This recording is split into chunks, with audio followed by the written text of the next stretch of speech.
मत्स्य कन्या, एक दुर्गंध और एक सिंहासन का सपना। क्या एक मल्लाह की बेटी पूरे कुरु वंश की नियति लिख सकती है? नमस्कार। अगर आप सोचते हैं कि महाभारत सिर्फ पांडवों और कौरवों का युद्ध है, तो आप उस महान स्त्री को भूल रहे हैं जिसने इस पूरे महाकाव्य की नींव रखी थी। यमुना के जल में जन्मी वह कन्या, जो अपने शरीर से आने वाली मछली की गंध के कारण जानी जाती थी, पर एक ऋषि के वरदान ने उसे असाधारण सौंदर्य और दिव्य सुगंध वाली सत्यवती बना दिया। वह थी एक साधारण मल्लाह की बेटी, लेकिन उसका सपना था हस्तिनापुर का सिंहासन, और उस सपने को पूरा करने के लिए उसने अपने सामने खड़े अजय राजकुमार देवव्रत से वह भीषण प्रतिज्ञा करवाई, जिस प्रतिज्ञा ने देवव्रत को जीवन भर के लिए अकेला कर दिया और सत्यवती को बना दिया राजमाता।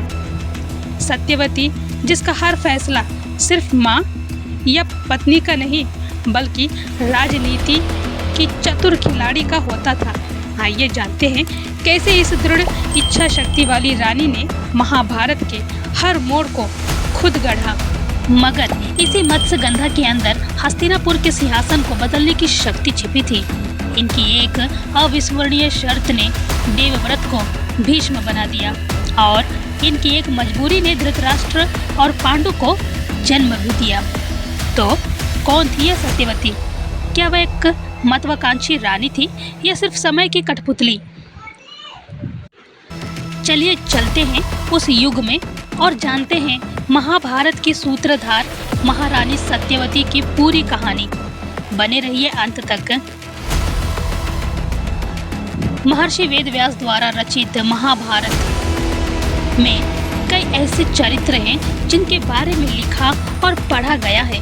द्रौपदी, पांडव, कौरव या फिर कर्ण, हर किरदार की अपनी कहानी और अपनी परिस्थितियां भी हैं। लेकिन कुछ पात्र इस गाथा में ऐसे हैं जिनके एक एक निर्णय ने इस कहानी को एक नया मोड़ दिया है। भारतीय धर्म, सभ्यता और संस्कृति को दिखाने वाली इस कहानी में जितने बलवान पुरुष पात्र हैं, उतने ही रोचक और हैरान करने वाली स्त्री पात्र भी हैं। आज हम आपको महाभारत की एक ऐसी महिला के बारे में बताने जा रहे हैं जिसकी सुगंध के पीछे दीवाना होकर हस्तिनापुर के राजा ने इतिहास का वो फैसला ले लिया जिसने इस महायुद्ध की नींव डाली थी। हस्तिनापुर वो राज्य था जिसकी ताकत के आगे कोई नहीं टिक पाता था, लेकिन इस सुंदरी की एक शर्त की कीमत सिंहासन को ऐसे चुकानी पड़ी। अजय भीष्म को हस्तिनापुर का राजा बनाने के बजाय आजीवन का सेवक बना डाला। ये महिला थी मत्स्यगंधा, जिसे आगे चलकर सत्यवती के नाम से जाना गया। सत्यवती का जन्म एक मत्स्य कन्या के रूप में हुआ था, लेकिन वास्तव में वह चेदीराज, उपरिचर वसु और एक अप्सरा की पुत्री थी। बचपन में उनका नाम मत्स्यगंधा था क्योंकि उनके शरीर से मछली जैसी गंध आती थी। बाद में महर्षि पराशर ने उन्हें वरदान दिया, जिससे वह सुंदर और सुगंधित हो गई। तब से उन्हें योजनागंधा और अंततः सत्यवती के नाम से जाना गया। ऋषि पराशर बहुत ही विद्वान और योग सिद्धि से संपन्न प्रसिद्ध ऋषि थे। एक दिन ऋषि पराशर यमुना नदी पार करने के लिए सत्यवती की नाव पर सवार हुए। ऋषि सत्यवती की सुंदरता पर मोहित हो गए और उन्होंने उनसे प्रेम करने की इच्छा जताई। सत्यवती ने विवाह से पहले ऐसा करने से मना कर दिया, लेकिन फिर 3 शर्तें रखी कि कोई उन्हें देखे न, उनकी कौमार्यता न भंग हो और उनके शरीर से मछली जैसी दुर्गंध भी दूर हो जाए। तब ऋषि ने अपनी शक्तियों से घना कोहरा बनाकर कौमार्यता बनाए रखने का आश्वासन देकर और मछली की गंध को सुगंध में बदलकर उनकी सभी शर्तें पूरी की। इसके बाद सत्यवती ने वेदव्यास को जन्म दिया, जिन्होंने बाद में महाभारत की रचना की। सत्यवती ने शांतनु से विवाह करने की एक शर्त भी रखी।